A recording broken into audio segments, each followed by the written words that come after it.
పప్పేసి మరీ చేసి అంతేస్తానండి.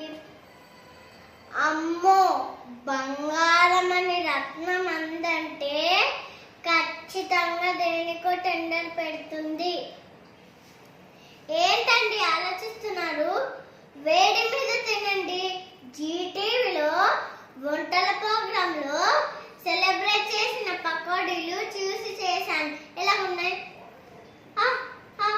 బాగున్నాయి.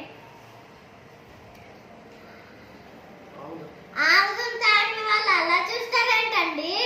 అన్నట్లు వినాయక చవితి వస్తుంది తెలుసా? తెలుసు. బజార్లో పట్టు చీరల మీద 60% ఆఫర్ ఇస్తున్నారు. పక్కింటి ప్రమిళకి అలా ఆయన 2 పట్టు చీరలు కొన్నాడు. కొంటాడు. ఆడికే జీతం కన్నా గీతం ఎక్కువ. మీరు కూడా వాళ్ళకి చదువుకున్నారు కదండి, మీరు కూడా జీతం తీసుకోండి. అందరికీ అదృష్టం ఉండదు. ఆ డిపార్ట్మెంట్ అటువంటిది. మీరు చెప్తున్నారు, నాకు అస్సలు అర్థం కావట్లేదు. నాకు 2 పట్టు చీరలు కొనండి. రత్నం దసరాకి ఇంకా ఎక్కువ డిస్కౌంట్ ఇస్తారు.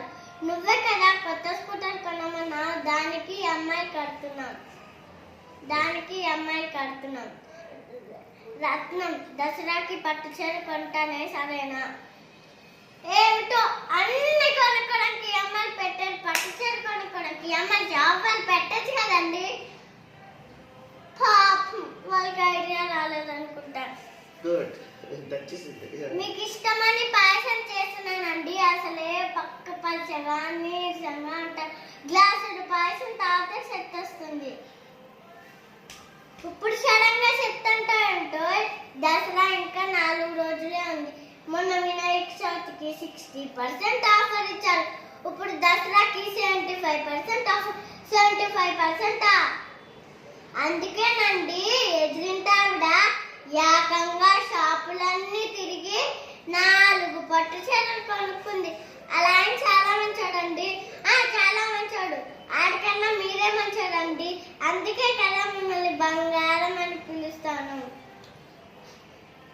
ఇంకా చూస్తారేంటండి? పాయసం తాగండి. బోల్ షాపులు తిరగాలి.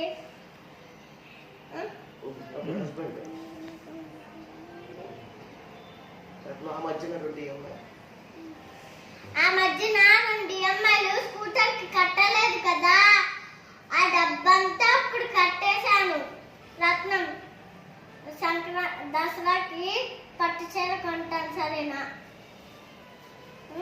పట్టు చీర అంటారేంటండి? 3 పండుగలకి 3 పట్టు చీరలు. పండుగ ఇంకా 3 రోజులే ఉంది. ఇంటికి వెళ్తేనేమో రత్నం పట్టు చీరలు కొనమని జలగలా పీకుతుంటుంది. ఏం చేయాలి? వెళ్ళక తప్పదు. వచ్చారా? ఫ్రెష్ అప్ అవ్వండి. ఇంట్లో తినడానికి ఏమీ చేయలేదు. గుడ్డల్లోకి వెళ్ళి తినేసి షాపింగ్ చేద్దాం సరేనా బంగారం?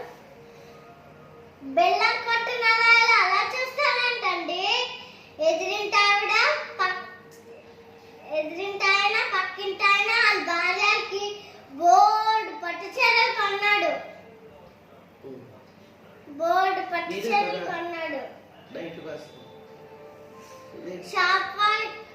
షాప్ వాళ్ళు మీరు అన్నట్లే 90% డిస్కౌంట్ ఇస్తున్నారండి. పాపం బట్టల షాప్ వాళ్ళకి ఏం మిగులుతుంది? నా బొంద ఆర్మీ జాబ్ పడితే వెంటే కట్టుకున్న మొగుడు గురించి ఆలోచించు. దీనికి ఏం లోటు లేదు. నోటి మాటే కదా. ఏంటండి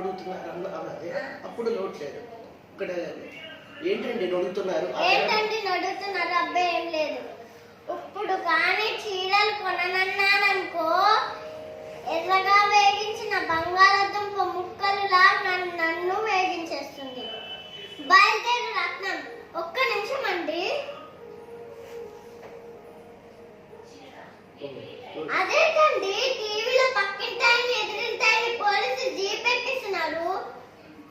పాపం అది దొరికిపోయారన్నమాట. నీకు చెప్పాను కదా జీతం కన్నా గీతం ఎక్కువని. వాళ్ళకి ఉండేది శ్రీకృష్ణ జన్మస్థానం. బాబాయ్ మీరు ఎప్పుడు గీతం తీసుకోకండి. నాకు పట్టు చీరలు వద్దండి. మామూలు చీరలు డబ్బులు ఉంటేనే. రత్నం, నిజంగా రత్నానివి.